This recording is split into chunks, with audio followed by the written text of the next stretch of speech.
Traditionally, a best man speech, funny, say a few embarrassing stories about the best man, end with a touching sentiment about the happy couple. But today, as amazing as today has been, a couple as amazing as you two, I felt like I needed to do something much more special than that. But since I waited until 2 hours ago, I didn't have time. So let's go with plan A. So for those of you who don't know me, my name's Phil Bellini, and I'm the best man today because Peter was the best man in my wedding several years ago, so we had a legal obligation to make me the best man. Is it Peter or Pete? Peter? So regardless of why I'm up here today, it honestly it means the world to me to be standing here. And I just hope that I can, as good of a friend as you've been to me in the last 12 years, I hope that I can do that justice in the next few minutes. Peter and I first met in 8th grade art class, which is kind of hilarious because Peter and I are probably the two worst artists on the face of the earth. But I think I knew we had something special when Peter and I very early on in that class devised a plan that we didn't want to do art projects. So what we would do is when the class was started, Peter and I would just stare at our empty canvas. We would wait for our teacher to come over, Mr. Pollock. He would always say every day, "Are you guys working hard or hardly working?" And Peter would always say, "We're brainstorming." So, and then one of us would inevitably say, "I want to put a tree there, but I don't know how to start it." And we see your work and it's amazing, so if you could just start that tree. So Mr. Pollock would sit down, he would start that tree, and then Peter and I would slowly coordinate him to do our entire art project for the rest of the course as we just sat at the table and talked about God knows what. So then our art teacher would grade his own work, and we always got A's, which was amazing. But I think I knew at that point that Peter and I were in for one hell of a ride, and we absolutely were. So now that I've gotten through the beginning of a beautiful friendship section, I was thinking that I would tell the tale of Peter through some facts and stories, and you can get an idea of who Allie decided to settle down with. So point number one, Peter is a movie aficionado. When we were in high school, we were obsessed with Donnie Brasco, Goodfellas, Godfather. I don't know why. But we were so obsessed with Goodfellas that one day at Peter's house, we set up 2 VCRs at his TV, and we made a highlight tape of our favorite scenes in Goodfellas. It was still like an hour and 45 minutes, and then I can't tell you how many times a week we would sit at Peter's house and watch this Goodfellas highlight tape like we'd never seen it before and laugh all night long, which was ridiculous. Point number 2, Peter is a great student or a horrible friend. I'll let you decide. When we were in college, a bunch of us went to ISU together, and so many times we would come up with just something crazy and fun to do, and every single time Peter couldn't do it because he had a group project. 5 or 6 times a week with this. I went to the same school as Peter and I had one group meeting. So either Peter majored in group meetings, or he just clearly did not want to hang out with us. So either way, I'm just going to assume that he majored in group meetings. Point number 3, Peter is an entrepreneur. When we were in college, Peter saw an ad for a popcorn vending machine. So Peter and I decided that we were going to go out, put on ties, and sell popcorn vending machines to stores. So we made business cards. Our company was called Sweet Tooth Vending, which was made up, which was a subsidiary of Vending Solutions, which was also made up. But we assumed that if we worked for a company, it was part of a larger company, we would sell a bunch of popcorn vending machines. Needless to say, we almost got stabbed in a car dealership. Never sold one of those vending machines. Another great Peter story. So when we were in college, and most of us would go out and get really, really drunk. Peter was at Walmart one day and saw that you could buy ears of corn for 8 cents a piece. So Peter, being the entrepreneur that he was, noticed that there was an unbelievable profit margin in selling corn. So the rest of us were at the bars, drunk, having a great time. Peter was waiting for us to leave the bars to sell ears of corn to drunk college students for $1 a piece.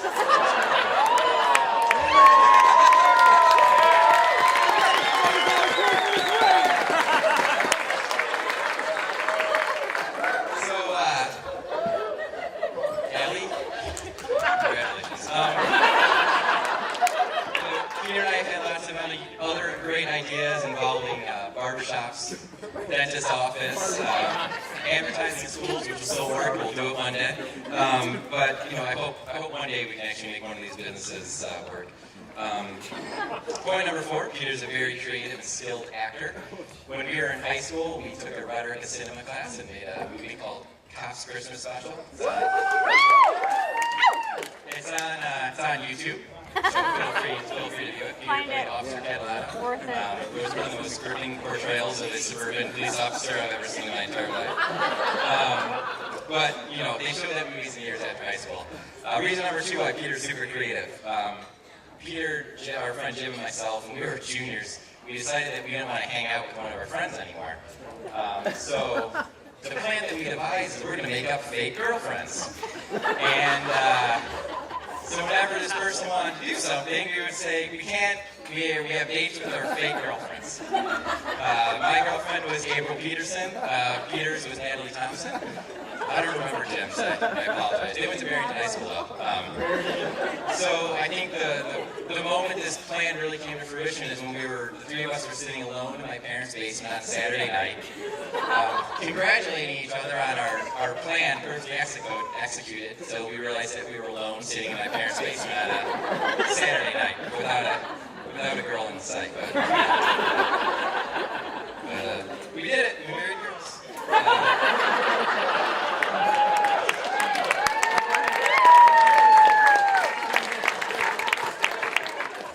Point number 5, Peter, not the best swimmer. We went to freshman year in college. We decided to go to the Wisconsin Dells. Because what else would 4 20-year-olds that can't drink do than go to the Wisconsin Dells? So we went there and we went to Noah's Ark. Peter got a little daring in the wave pool. Went a little farther than any of us were comfortable with. They turned the waves on. Next thing I remember, tubes are crashing on top of Peter. He's struggling to call to the lifeguard. I tried my best to get to him. Luckily, the waves washed him ashore. I remember just thinking in my head, like, how do I call Peter's parents and say he didn't make it on Noah's Ark? That's the whole story. He's a terrible story. So Allie, I know you've heard these stories countless times, and all we ever do is get together and tell the same stories. But hopefully everyone knows, Peter at least a little bit better. But Allie, that brings me to you. So I don't know if many of you know this, but I'm lucky enough to get to work with Allie every single day. So I've gotten to know her pretty well. But of course, that wasn't always the case. I remember when Peter first started dating you, and he was as excited for you to meet us as he was most likely terrified, for you to get to know who his friends were. But I do remember that when we did meet you, I knew there was something different, and Peter had an excitement in his eyes, and I've never seen him act like that, around somebody he was dating, and it meant a lot. And then, sorry, I promised I wouldn't choke up at this part. And then I found out Allie was a Packers fan.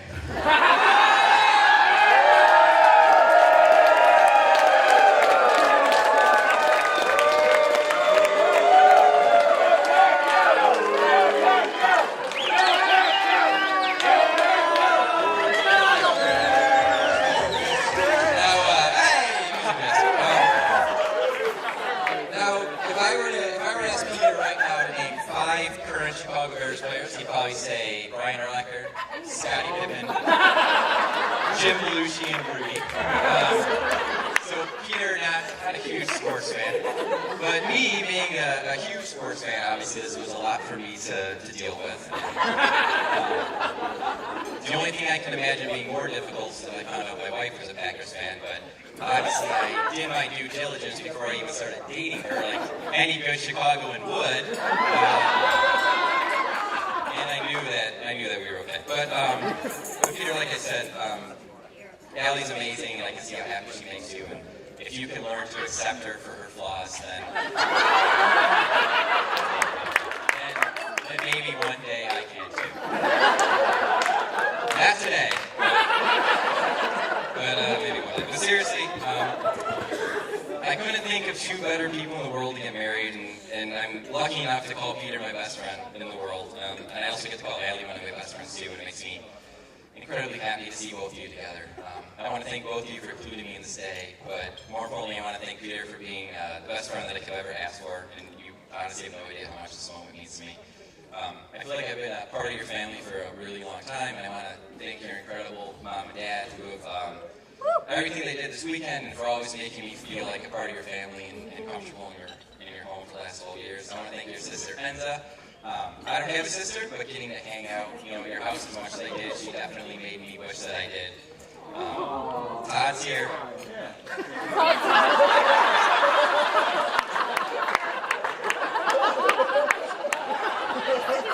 That's it. There's nothing else for me.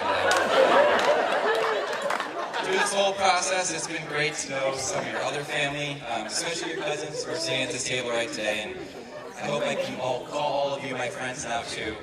And I didn't want to mess this up, so I wrote all your names down, so I wouldn't mess it up. So I want to thank Anthony, little Anthony, Nino too, Anthony, crazy Anthony, big Anthony, and Anthony.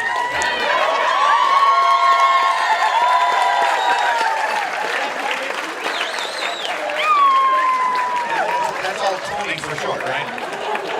Did I get all of them? And Anthony, sorry. As an aside, Allie, if you ever have a son, I have a feeling I might know what his name is. So I'll shut up. I promise I'll shut up really, really soon, so we can all get to the fun stuff. But before I toast to my best friends in the world, I want to do something special for the happy couple. And Peter, I don't know if you remember when you gave your incredible best man speech at my wedding. At one point, you said you were going to sing a song. So it's the only way that you could appropriately convey how you were feeling. And then before we started, you didn't sing the song. He cut you off. Push the bottom of it. Yeah. All right, sorry. So the only way, honestly, I realized that I could top your speech was now I have to actually sing an entire song. So I apologize in advance for this. And when I was thinking about the song that would most appropriately sum up our friendship and both of your relationship, there's honestly only one thing I can think of. So, music master, if you would.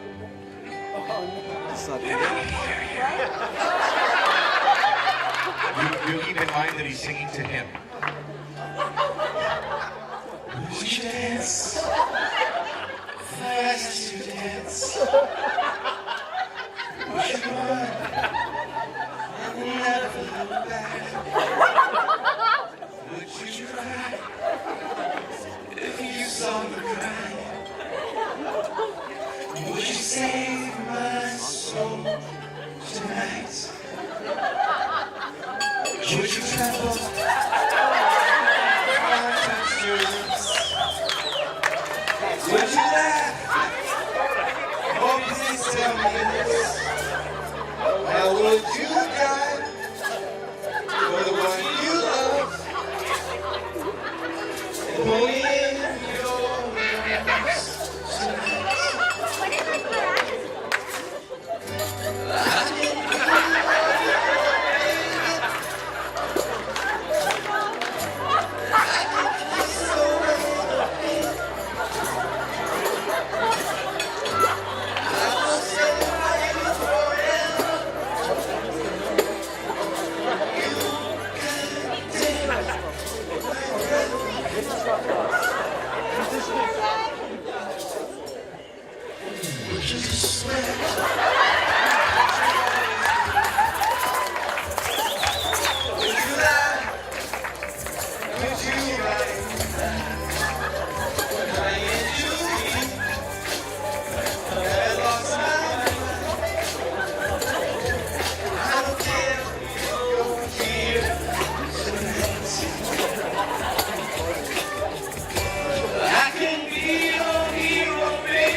Oh,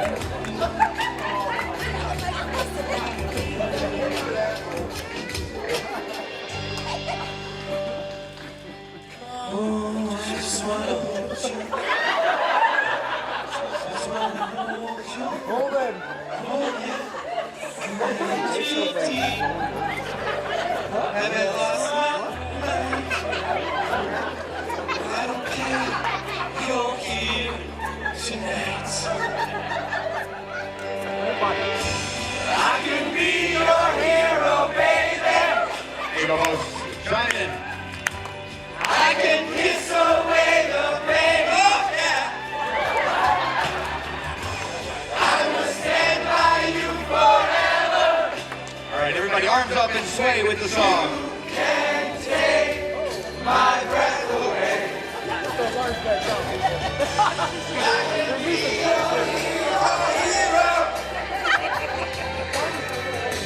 I can kiss away the pain. I will stand by you forever. You can take my breath away. You can take my breath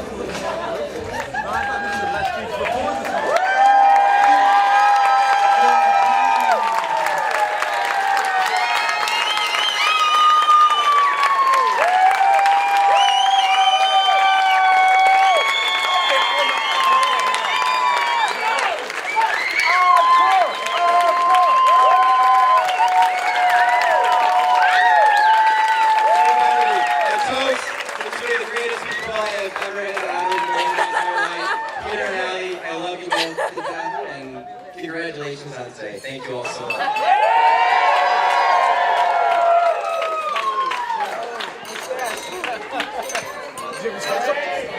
I wish. You know, I think we need one more round of applause. Phil not only sang that, but he sang it with an accent.